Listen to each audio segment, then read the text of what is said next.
When I first heard the news of Terminator Genisys... What? What? Stop laughing. That's what they called it. This does not spell Genisys. It's Terminator Genisys. So anyway, wait, what's wrong with them? Why did they spell it all dumb like this? Didn't they think this might look a little stupid? Yeah, I know there could be something in the film that's actually spelled that way, but I don't care. It's fucking dumb. Congratulations, Days of Stupid Name. You don't have the worst title I've heard this year anymore. Anyway, Terminator Genisys is technically the 5th installment in a franchise well past its prime, but for me, it's merely the 3rd installment in a line of completely unnecessary and extraneous sequels that nobody wanted or asked for. If you're keeping score, here's how it breaks down in the Terminator franchise. The first one was good, the second one was great. The rest of them have either been dispensable or abysmal, but more importantly, they take a story that had a complete and satisfying ending and starts it all up again for the sake of simply being able to make more movies. And isn't that the name of the game these days? I mean, it used to be that you made a movie, and if people thought it was good, you got a sequel. Now, not only do we live in a cinematic climate where a movie that made $700 million at the box office can be considered a failure, but we also live in a cinematic climate where if you're not a franchise, you're nothing.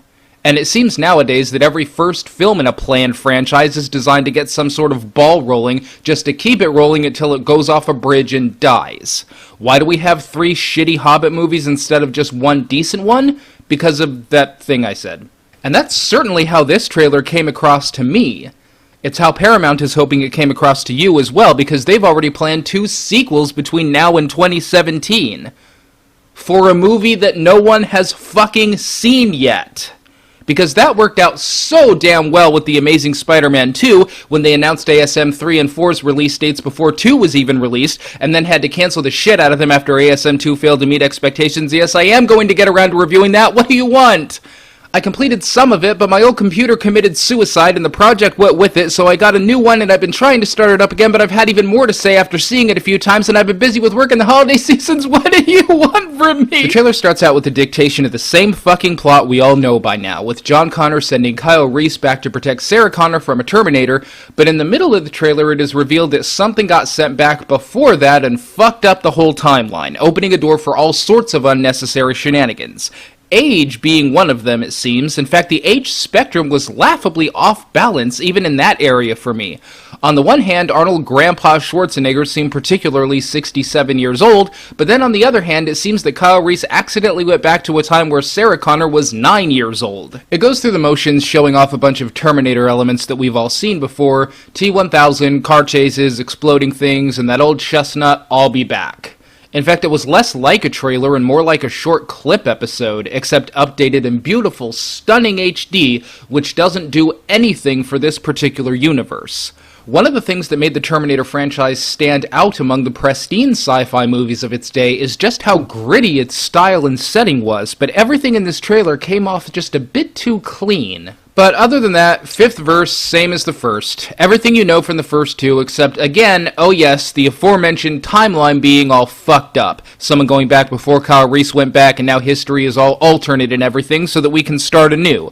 Because that worked out so well when fucking Star Trek did it. Now we got T-1000s running around in the story where they don't belong, Sarah Connor is kicking ass straight out of the womb, apparently, and the whole thing is topsy-turvy. Yeah, you all know the Terminator story and formula by now, the trailer seemed to say, but you've never seen it like this before. And you know what? I have to admit, they've got me there. I certainly haven't seen it like this before, with all the story elements mixed up like someone shook them around in a trail mix bag, but the one thing the trailer forgot to do is explain why I would want to see it this way.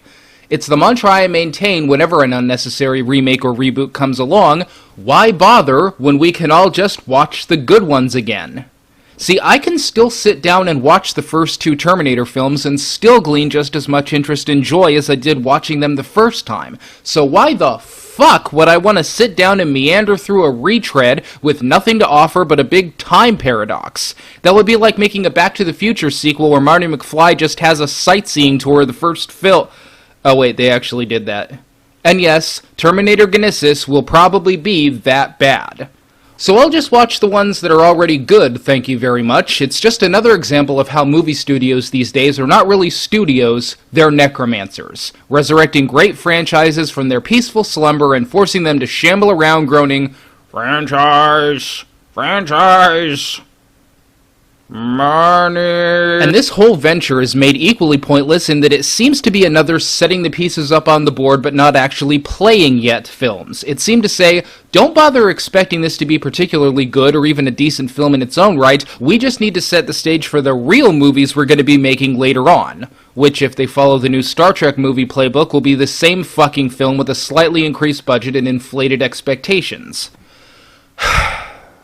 Terminator Genisys, with its stupid name, stupid premise, and flimsy if not non-existent excuse for its own existence, is a model representation of what's wrong with the movie industry these days, i.e. everything. And if I'm just going by the trailer, I honestly can't imagine paying money to see this. It just didn't give me a reason to bother. Maybe I'll see it when it comes out on Blu-ray, but I imagine that will only yield a longer version of the same opinion. And oh, what an apt review that will be. Meh, why bother? Pass.